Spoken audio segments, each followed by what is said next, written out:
Good evening, good evening, good evening. So it is what day is it? Tuesday, the 30th of April. And my go live is a little bit later tonight because of there seemed to be an awful lot of traffic at 8 o'clock on different Facebook groups. So I decided then we'll try the later time. And I'm absolutely thrilled to have Aoife Gaffney here.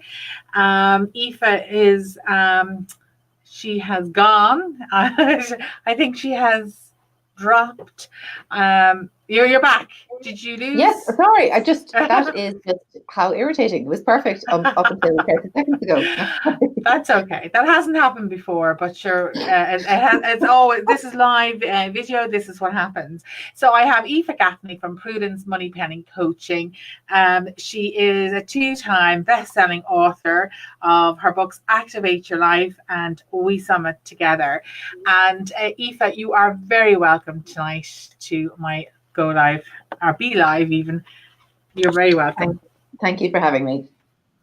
So, Aoife, I'd just like to start off maybe just talking about your business in general. Just what do you do and who do you work with?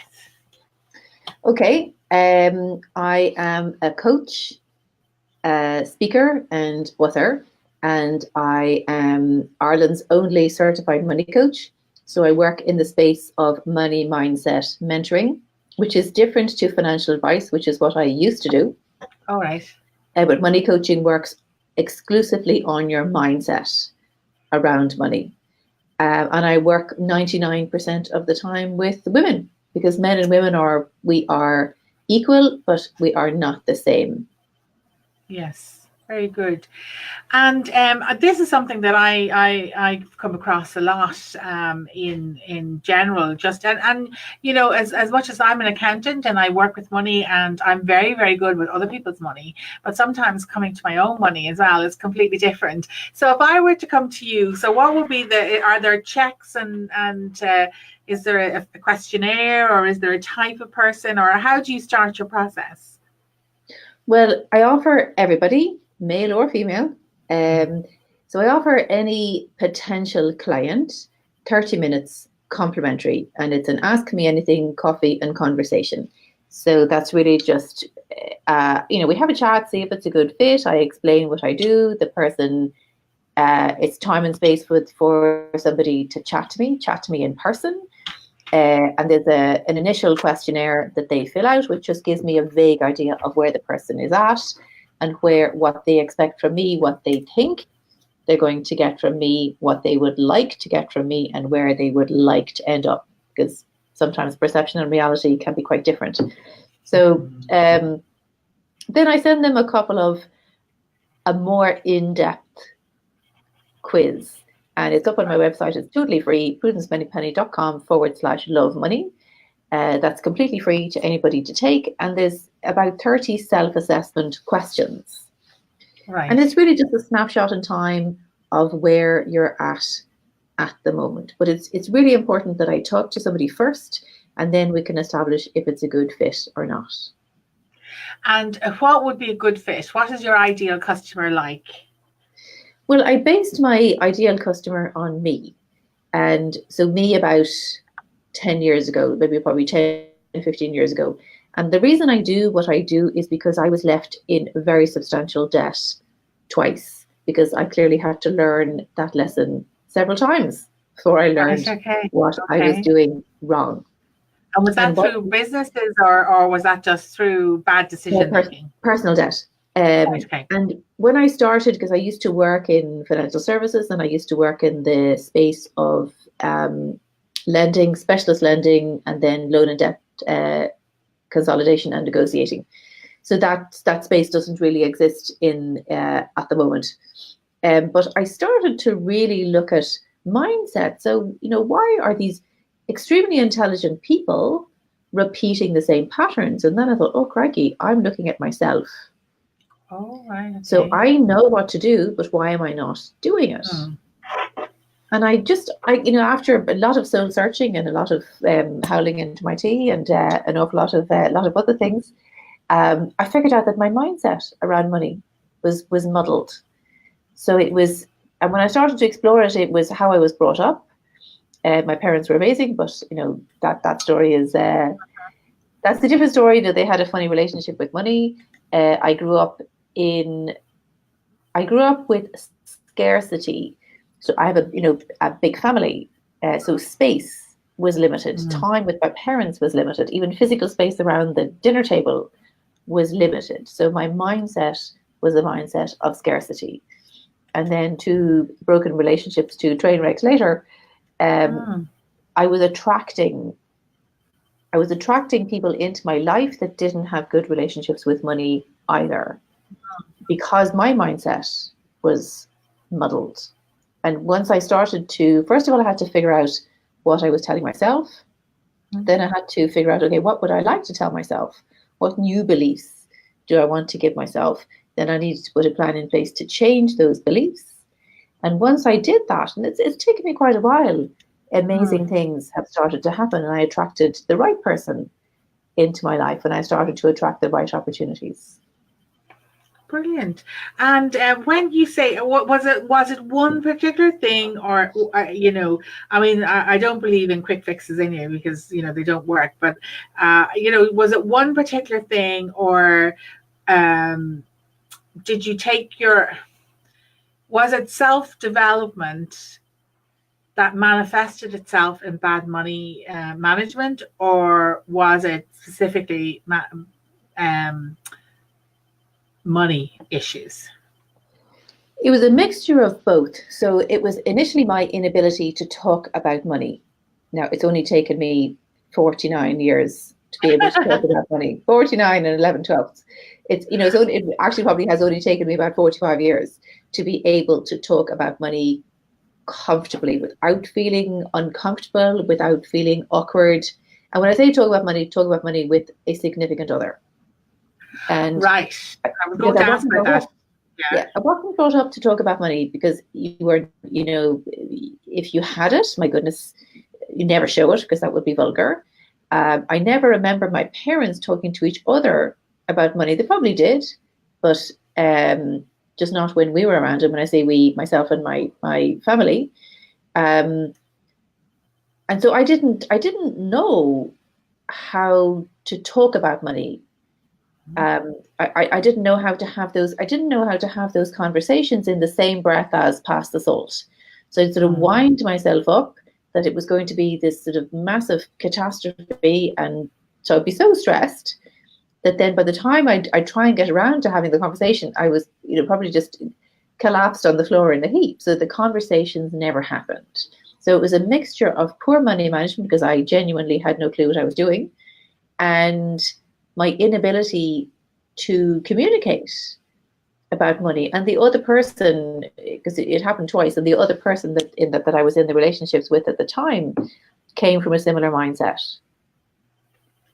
And This inability to talk about money because talking about money is vulgar, whether you have it or don't have it, it's vulgar and distasteful to talk about it. very good. Very well, not very good, but very interesting. Very interesting. Um, and what was I going to say? And when you say talk about money, do you mean a bill came in yesterday, we need to pay this, or do you mean to say, um, like if somebody here is resonating with you and they're saying, well, I don't can't talk about money. Um, what do you mean by that? Do you mean like that they wouldn't? What's my question? Like, does the mortgage get paid, or are you in arrears and not talking about it? Is that the type of thing you mean? It was a combination of things. Now, I mean, I bought my first house back when the wheel was square. So I bought my first house in the 90s. Uh, and we at the time had an endowment mortgage. So that'll just kind of give you Right. an idea of how long Yeah. ago it was. So I had no clue. I had no clue what this thing was. I, I had no clue, didn't understand it. I didn't have the confidence to say at the time, saying, I have absolutely no clue what this is. Could you please explain it to me in words of no more than one syllable? So Mm. I just thought, okay, well, he's a man, and so my upbringing and my belief was that women are the caregivers, and men go out to work and they earn the money and because they earn it, they look after it. So I didn't know that my partner at the time had even less of a clue than I had. So it was the blind leading the blind. So I didn't understand any of these things, and I didn't have the confidence to say, I don't understand this. And I didn't really have the confidence to say, has that been paid? Or I didn't even know what the other person was earning because I didn't know how to ask that question. Yeah, no, I can totally relate to that, yeah, because I thought it would be rude. Yeah, yes, or it wasn't your business. No, it was absolutely none of my business, none whatsoever. So I had no idea.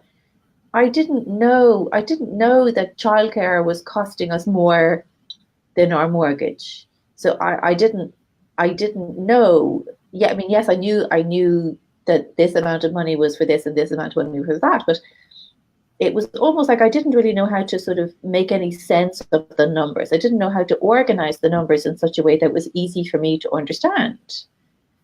I just thought, okay, money in, money out. And ideally, you want to have more in and less out. Yeah. But I didn't know how to organize the numbers.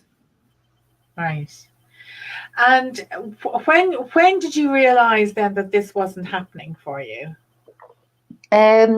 Probably when that relationship broke down, and it was fortunately we were able to negotiate things through mediation, which is considerably less stressful and considerably cheaper for anybody going through a lady who leaves scenario. Mediate, and just keep mediating because it's free. Yes, it's considerably less stressful. So the mediator said, okay, now you need to do these lists, this statement of means and affidavit and all these things. And I'm like, who? Surely I was in school with affidavit. He's the boy who lives down the road. So I had, not. She said, you need to make a list and how much are you spending on this? And I actually got the shock of my life because I realized I had no idea. And not only did I have no idea, but I didn't even know how to go about it. So I thought, okay, I probably for the first time in a long time, I'm going to admit that I don't know how to do this and I'm going to need to get some help. So I just said, look, I don't know how to do this. I genuinely don't. So she helped me. And she said, this is what you need to do. And this is where you go and find out that information. And where is that? Is that like Max or Mabs or something like that? No, or was it? It was the mediator. I can't remember now because it is a long time ago. There is a service there. I think Mabs does it. Yeah, because I used Mab's service then subsequently, and I found it incredibly helpful. Yeah, because they're impartial. It's judgment free. They're not going to say anything mean to you, but they did help me give structure. So I didn't know how to give things structure. It was something I'd never, ever done before. I'd never really tracked what I was spending. I'd never really tracked what I was earning. And I never really knew, and I was certainly looked at what I was earning. Oh, actually, I think I'm worth considerably more than this. So, it was a process of probably about 2 years of negotiating and toing and froing. And it was a huge learning curve because then I needed to stand on my own 2 feet. And I'm so grateful for the help and support that I got that really gave me a very strong foundation. But clearly it wasn't strong enough because I had to go and make the same mistake all over again. And I had to it was a massive train wreck. But again, a mistake is only a mistake if you don't learn. Sure that you were going to get there, yes. Yeah, the universe was just determined to keep hitting me over the head until I figured out this stuff. And tell me, Aoife, then when you decided to go into business, had you, although that money, well, I don't know that we always, I don't think we're ever done learning or anything like that, but had you got that process kind of nailed down that you knew about your worth? And like, say, for example, the first time you went to price your service, how did you feel on that? Well, I still think that pricing and self-worth and working on yourself, you're never done. I'll never be done figuring stuff out. I'll never be done revising pricing. I'll never be done adding value to my clients, because I always think there's always something that I can add. But everything comes down to your big why. So why are you doing it? Why, what it's your big why needs to be enormous, absolutely enormous. And over the years, my big why has changed. So initially, my big why was I was facing losing my home. So, that's a pretty hefty motivator. My big why was I do not want to lose this home and I need to support myself and my family. So that's a pretty hefty big why. And then my reason for going into business was my big why was, well, nobody would hire me. It was a recession ago, not the most recent one, the one before that. So that I needed to reinvent myself. And then at the time, I had complex family circumstances that required me to be more available. So that was my big why. Yeah. Absolutely, that was my big why. And now I have a different big why, because you always need something. You need something kicking you in the pants, whether it's a person or a reason, but you generally need something bigger than yourself. And just on your business then, did you find your business accounting and the numbers in your business, did you have the same blocks in the business? Was it revisiting those blocks again, or had the work that you had done on yourself and on your business, your personal life, had that a huge impact on the bookkeeping and the accounts and the numbers in your business? Did you kind of feel so. Yeah, okay. Yeah, very much so. So staying on track became hugely important to me. So when I started the business first, like most people, I was throwing spaghetti at the wall. So I have huge admiration for people who go on Dragon's Den and programs like that, and they know their numbers upside down and inside out, and they are so focused. And I go, I'm just so envious. I thought, well, there's no reason why that can't be me. So I started out at the beginning with a notebook, the biro and a pen, and and my pen and paper. The method doesn't matter; the action does. Then I progressed to spreadsheets. I love that. Sorry. I just want to get that. The method doesn't matter. The method doesn't matter. The method doesn't matter. It doesn't matter how you do it, because people get snarled up in the how. Yeah. It's as long as you do it, it doesn't matter. But I do believe in making life easy. So then I ditched the pen and paper and I went to spreadsheets. Now, please remember, this is 15 years ago. Probably more at this stage, when spreadsheets weren't really a thing. I know it wasn't fancy. It was. I think I had 2 columns: money in, money out. They had no categories. I didn't have anything. I thought, okay, this is done is better than perfect. And now I use a piece of software called YNAB. It says YNAB. You need a budget. Oh yes, I've heard of that. Yeah, it's more designed for personal accounts, but I actually do use it for my business. And I tried a few bits and pieces. I like it because I'm quite analytical. So you can have as much detail or as little detail as you want. It tracks things in real time. So if I make a purchase, or I can enter it into my phone as I walk out of the shop. So before my left foot has even gone over the threshold of the shop, it's done, dusted, and it syncs by magic into the cloud, and then the magic money fairies just organize it all. And that's free. It is. No, I think it's about $54 a year. I think it's free for students. But there's a free trial. Yeah. To be honest, any of those apps, I would be on any of those apps that are free. I would only use them as the free apps, just to get familiar with them and see, do you like them or not like them? Because once you start using them, you need to kind of have some stability and the extra services and things like that. I think it's easier. It is better to be. Plus, you with a small, even a small fee per month, you will get support, and the support will help you a big time. And that would be one of the other things. So you're in business now about 4 years. Is that right? I probably realistically, I've been joyfully jobless, which is the expression that I like to use, for probably about 15 years, doing lots and lots of different things. A lot of hitting my head against a lot of walls. I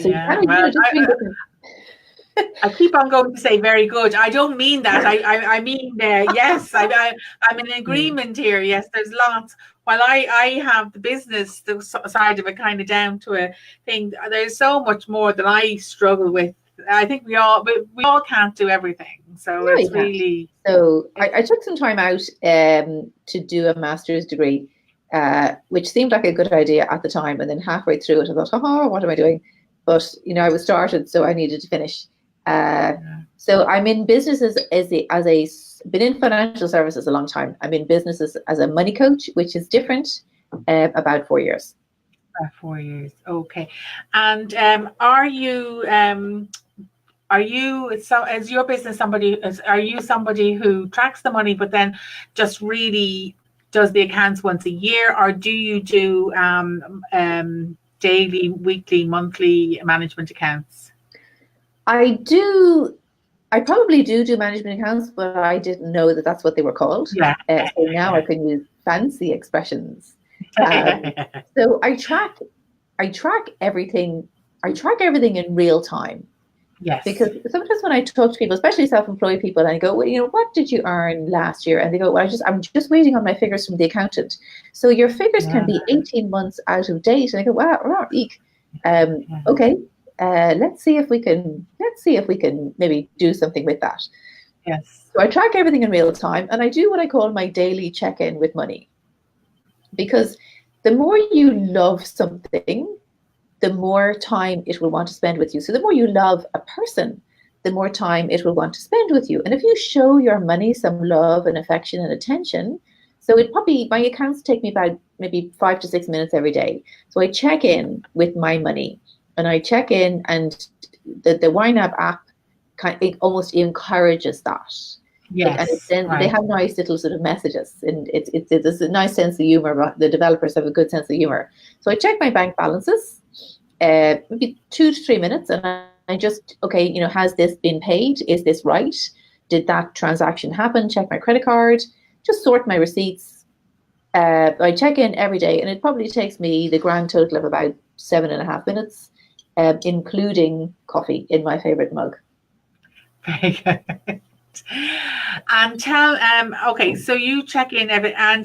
Every day. So tracking is hugely important. It really, really is, because you need to have control. You have to, but also more important than actually having control is having this sense of control. It's having this sense of once you understand the numbers coming in and going out, you then it empowers you. I think sometimes control has negative connotations. Yeah. Okay. So I say to when I'm dealing with clients, I say, treat your money like a naughty child. So you need to give the money, you need to give it boundaries, and you need to say, now listen, money, this is where I want you to go. So this is where I'm telling you to go. And if you go where I tell you to go, I will love you. But if you don't tell your money where to go first, it has a nasty habit of running off and doing its own thing. Right. But the minute you feel empowered around money, so sometimes control is a bit of a sort of this struggle, it's like a bit of a negative power dynamic. But when you are empowered and you're in tune with your money, and you're sort of on the same frequency, and you actually love your money, and by loving your money, it's not so much that you're rolling around in it. I mean, roll around in it if you want, but it's being organized. It's not stuffing the notes down the side of your handbag, or down ramming the €5 note into your trousers that it then rips, and having coins loose in your bag. It's looking after your physical money making sure that all your notes are smooth and facing the same direction, that your wallet is tidy, that you're sorting your receipts, that you're just, so it's not that you have very positive associations then with money, whether you're spending it or earning it, but that you treat money with respect and love. Okay. Oh, well, you've just given me permission to go out and buy a new wallet. My wallet is was something I got as a present, and I like it, but I don't love it. And I do love my little bags and stuff, and I have been just kind of letting it go. But now I'm going to go and buy myself a new wallet, I think. Well, your wallet is a metaphor. It's your container for money. So if your wallet, maybe if the zip is broken or it's too big or too small, because wallets are quite a personal thing, so if it's not organized or it's broken or it annoys you or it doesn't fit, get another one, and get one in a color that you like, because purple is my color. Right. And mine is here somewhere. So purple is my color. Oh. So mine is made of cork with nice purple trim. And it's made of cork because I like cork, but because cork expands. So I think if my wallet has an element of flexibility, then it has the ability to expand, to receive more. So cork, C-O-R-K material. As in cork made from the wine bottle cork. Oh. And so it's nice purple trim because I like purple, and I have a purple handbag. And I like it because I like natural, and cork is a natural, sustainable resource. Yes. Oh, right. Okay. Yeah, very good. It makes me happy, and the zip works, and it fits, and it's a lovely warm. Cork is a lovely warm texture to it. So a wallet is for more than just holding your credit cards. It needs to pick it up and handle it, and does it if it doesn't fit, flatter, function, or fill you with joy, fling it out.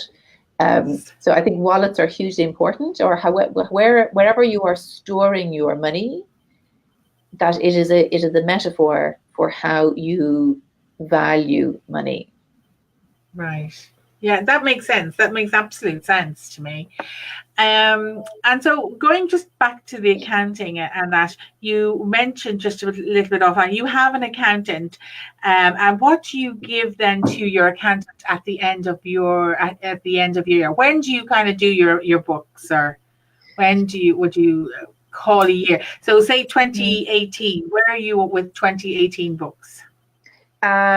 I'm about 3/4 of the way through my accounts. It probably takes me about 2 hours, maybe less, to do my accounts, because I don't wait until the end of the year. I'm doing them every day. It just takes me a little bit of time to put them in a format that's easier for my accountant, because the easier you make life for your accountant in general, the less they charge you.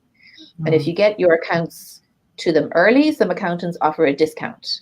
Yes. Because it's just mean to your accountant if you turn up on the 29th of October at midnight. It's just mean. It really is. And your accountant, they're not a one-hit wonder. I think your accountant really needs to be like the postman. So that you kind of see them every day, maybe every couple of days. Sometimes they bring you good news, sometimes they bring you bad news. But you have a pretty good relationship with them. Not like Santa. Yes, I loved this. And I loved. So your accountant is not like Santa. Not once a year. You don't go to visit, or what did you say, Santa? He's been. You never really see Santa, but Santa leaves traces. Leaves traces. Sometimes people feel that he probably just doesn't leave a present. He leaves a bill. Sometimes Santa doesn't visit if you've been naughty.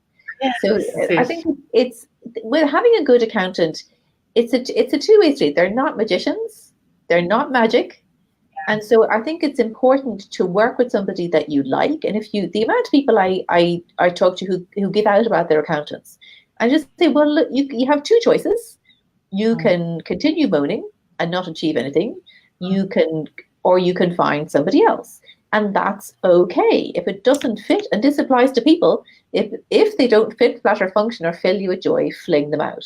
So it's hugely important that that you treat your money with respect and that you find somebody that you like. And if you don't like the person for whatever reason, then find somebody you do like.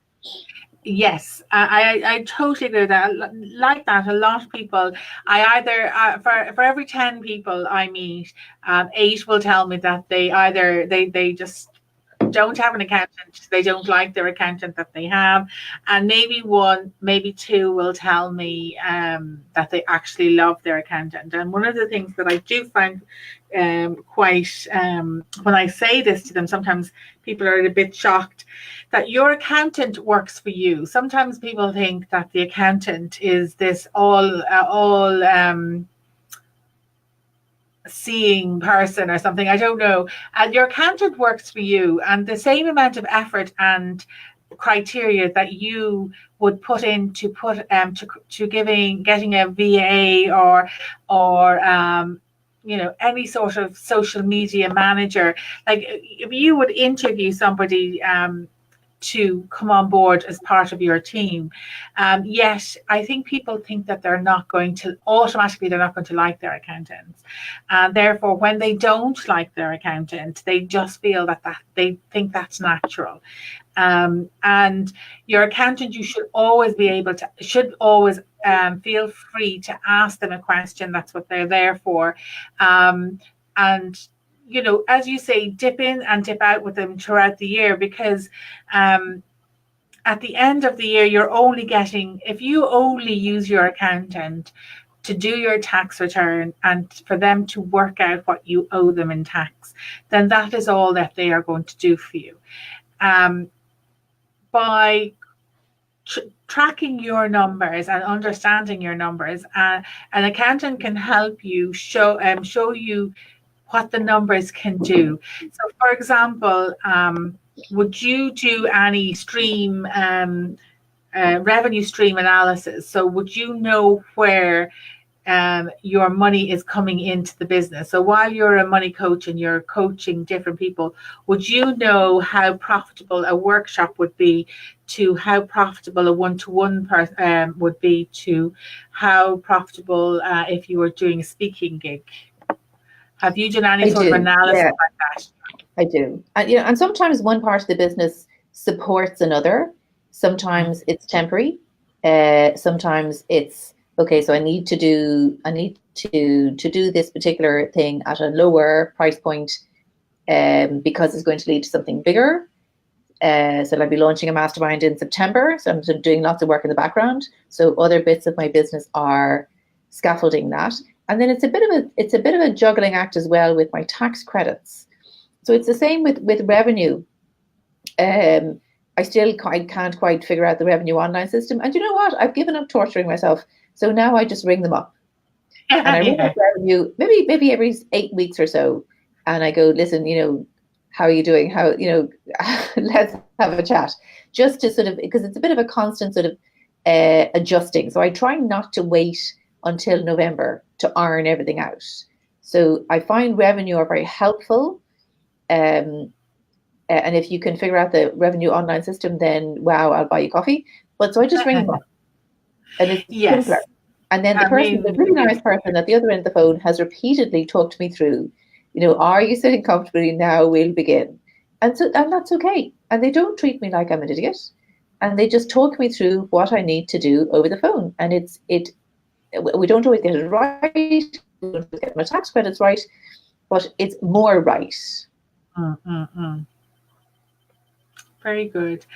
Yes, because that's one of the things. Though, while the first thing, when I work with people is to get them organized, is to get them into a system where they can track things coming in and they can track things going out, and then we look at their bank and see, are they, for every invoice or every invoice they've sent out, have they been paid? Some people don't track that, and I don't want to turn this into a you should, or whatever for anyone who's going to be watching this. We have a couple of viewers there, but and watching the replay. It's not. It's just about having a system that works for you, that you can track all the money coming in and track all the money going out, so that you're not losing any money um, in your business. And then there's just the side that where you use those numbers. So that's the first thing. You get organized, then you get a system together, some sort of a simple process that you can easily manage. And then you work out, you start reviewing, you start looking, you sit back and look at what the numbers are telling you. And as you've done, and I can't even say it as well as you said it, Aoife, is that once you know how your business works and what is profitable and what isn't profitable, you can work out whether or not you can sustain a loss,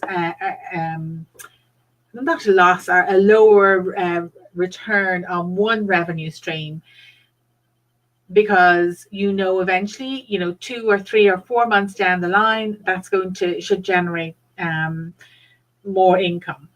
I suppose the only thing that you would have a fear of, not you particularly, but just generally speaking, is the further we go down a line and the further we go down a revenue stream, it's harder to give it up, because we are all doing things that we're passionate about, and we all do things that we want to do and we love to do, and we believe that there's a service out there, and a gap in the market, and this is where the numbers can help you, because while as you monitor the money coming in that particular revenue stream that you may have, you might say to yourself, oh, I'll give that another 2 months, I'll give that another 3 months, and that if that hasn't turned around by then, I'm going to have to call it quits on this, or I'm going to have to review it somehow. And that's how the numbers can help grow your business. And I find that's the part that I find very exciting. I actually really enjoy working out that side of the numbers. The tax is just a means to an end, just to keep the revenue guys off my back. But everything comes down to your relationship with yourself. Are you valuing yourself? And can you add value to other people? And it also comes down to your relationship with money. So this is my latest book. It's probably the cover will be reversed. So that's the purple cover. All of the proceeds from that book are actually going to charity. They're going to the Christina Noble Foundation. Right. So a huge amounts of work into that book, but I actually don't make any money out of it. And you might say, well, that's just ridiculous. That doesn't make good business sense. And no, it doesn't. It doesn't make good business sense. But I didn't write it to make money from it. I wrote it because I think in general, when it comes to how do you manage your money, spend some, save some, give some away. And that's a kind of overarching principle of how you manage your money. So I wrote it because I like writing. I wrote it because for the first time, I share quite personal stuff about my family and my relationship with money and how I ended up in the mess that I ended up with. But it also allowed me to it was my second best-selling book, and I worked with some incredible women, and we had such a laugh. It was such a blast, and all the proceeds are going to the Christina Noble Foundation. So I like to do and sometimes you say, well, do you want the red or the blue? Well, can I have them both? So I like and instead of this or this, so I need to do my accounts or go out and have fun, but using principles that if you have simple strategies, because I don't believe life is complicated enough, why add complexity to it? So I love making life easy so that you can do this and do that, or have this and have that. Yes, very good. And it's all about mental positioning of the brain. Oh, absolutely. That's my area of expertise. That is my zone of genius. Mindset. And I do harp on about it, even to myself. Sometimes, I have to remind myself that if I'm in a kind of a woe is me, moaning Mildred frame of mind, like I am human, I do have bad moods, that's what I'm going to attract as I go throughout the day. If I start out the day, you know, I ladder my tights and spill the coffee, and you know, I whatever, I will spend the rest of the day hitting my head against a wall. But if I start my day in a good space, and or even if I started out badly, I have to make a conscious effort to try and bring myself into a good space, because otherwise my whole day will disintegrate. Yes, no, you're right. It's like if I eat sugar too early in the morning, I'm eating sugar all day. Yeah. So just before we leave, who are your influences? Who have been your guides? Who would be your kind of guru? Gosh, tons of people over the years, but people I particularly really admire would be Donna Kennedy. She's an Irish writer, and she is the woman I co-wrote the Purple Book with.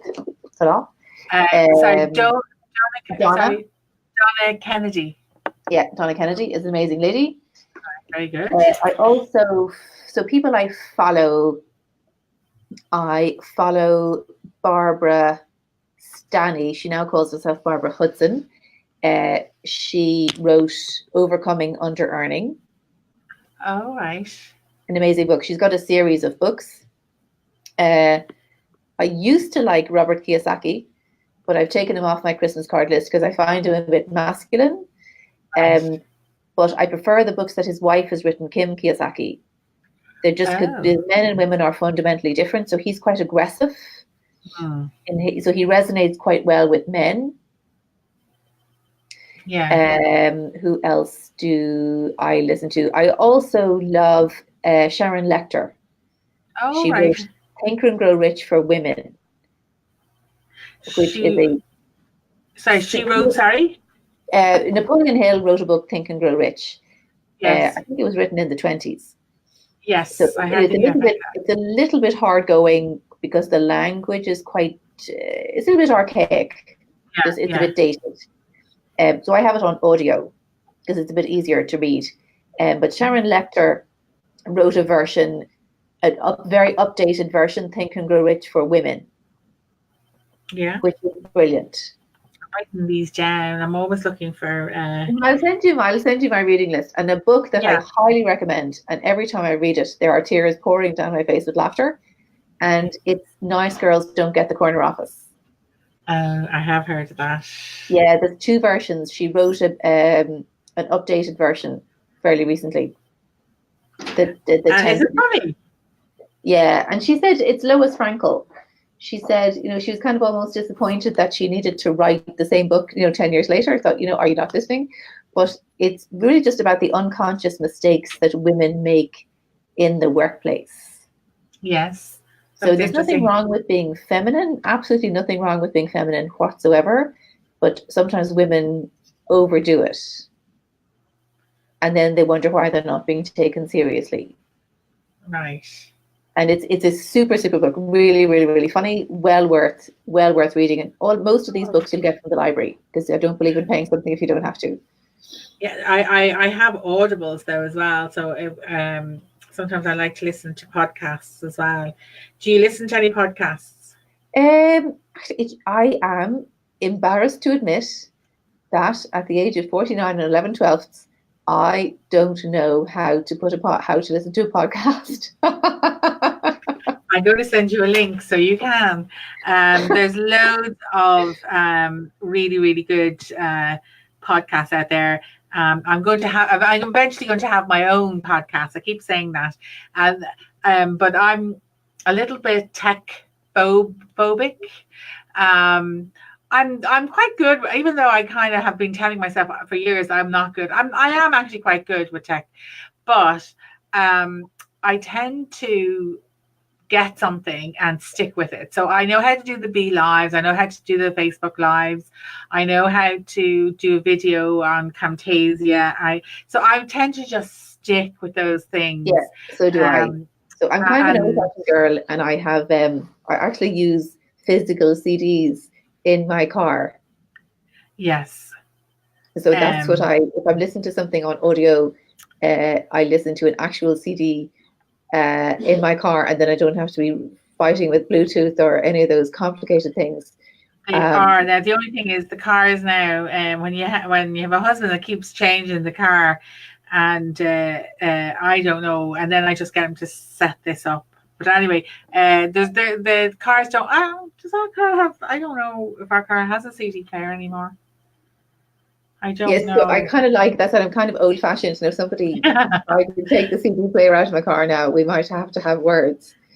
So I listen. I don't drive very often. Actually, I drive as rarely as possible and as little as possible. But when I do, because it was an experience that I actually don't really like driving. So to make things easier, I listen to things that I like. So I don't listen to the radio because it puts me in a bad mood. So I use my time valuably, and I listen to The Secret. I have that on audio. Do you like that? I do, yeah. Sometimes it gets on my nerves, and other times it really resonates with me. I listen to Jack Canfield, the author of Chicken Soup for the Soul. Oh yes. Have you ever heard of Denise? Denise Duffield Thomas. She wrote What do you think of her? She's rebranded. So I have her latest book, Chillpreneur, which is brilliant. I have that on my podcast, and I'm not listening to it because I'm listening to, on Audibles. I'm not listening to it because I want to be writing down the things that she says, because I think they're quite useful to break down the barriers on the words around money and things like that. That I think that's the one thing that I do quite like. And actually, just on that, have you heard of this book? Profit First. Mike something or other. Yes. Mike, I have that one as well. It's brilliant. Yes. Now, as an accountant, it doesn't go far enough. It does not replace your accountant, by the way. No, it doesn't. I do like the way he breaks it all down, and I do think for people who do not like money, now I have to say, when reading this, I get a sense of the format that are used in a self-help book.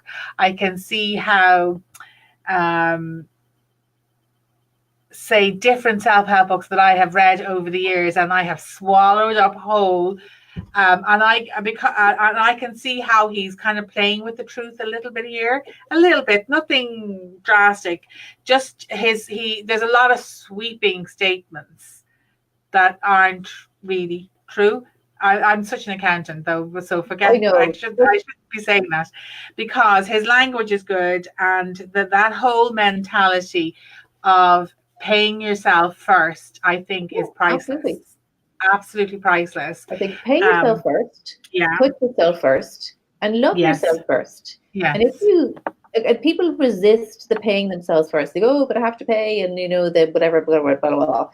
Again, it's the method doesn't really matter, but the action does. So if you're an employee, ask your payroll department to put money into your pension, or ask them to physically wrestle the money away from you before you get it. So then you don't have to think about it. So it's easy. If you're self-employed, let's say you have a list of bills to pay.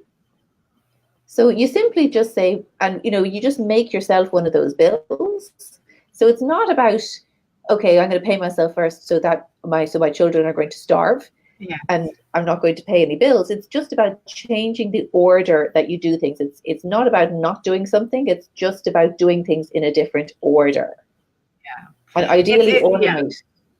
It's also just even about saving as well. If you're paid on a weekly basis, a monthly basis, and you're waiting till the 29th or 30th of the month to save your money, you get paid on the 1st, there's never going to be anything left. Yep. You've got to take the money out on the 1st of the month, or else there will be never anything left.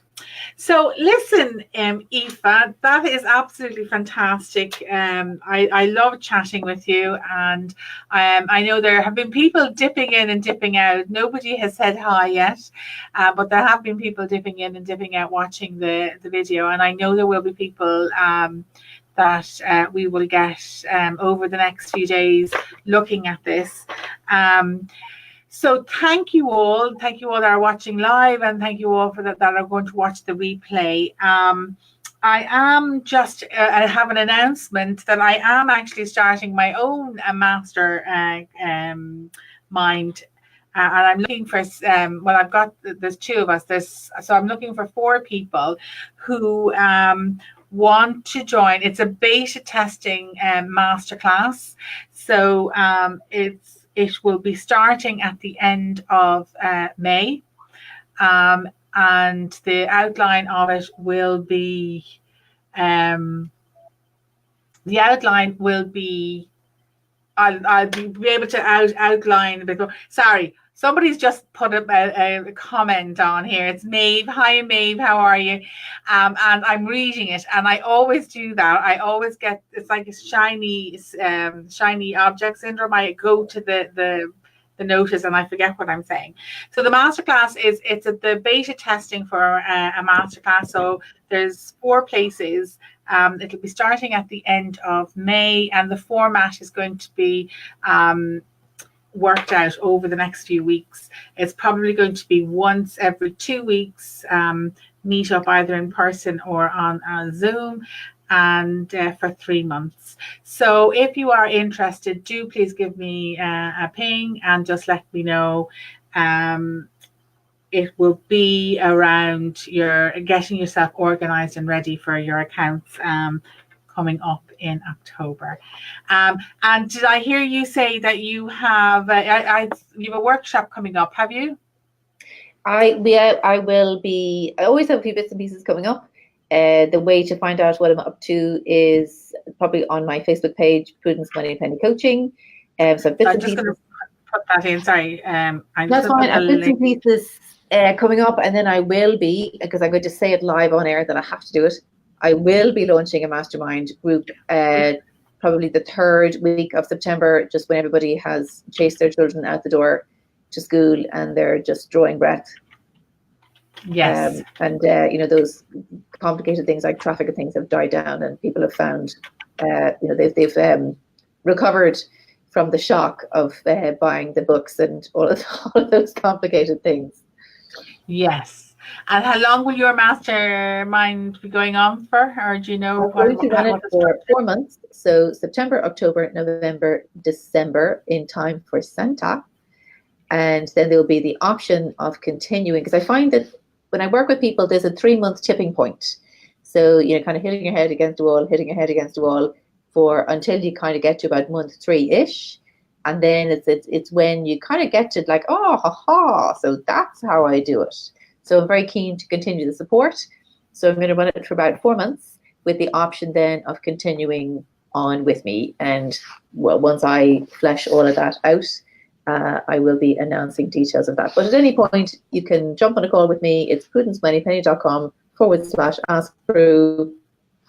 Book in, have a chat with me, 30 minutes, no cost. I usually have a couple of slots available during the week at rather odd time slots. Yes. Brilliant. So listen, thank you so much, Aoife, and I look forward to hearing all about your money coaching, and any comments for Aoife. Obviously, I have posted your email address or your website address there. Or you can just even send me an email and I'll pass it on. So thank you all for watching, and thank you so much, Aoife, for coming for this evening. Thanks, I really enjoyed that. Thank you. Thanks. Bye.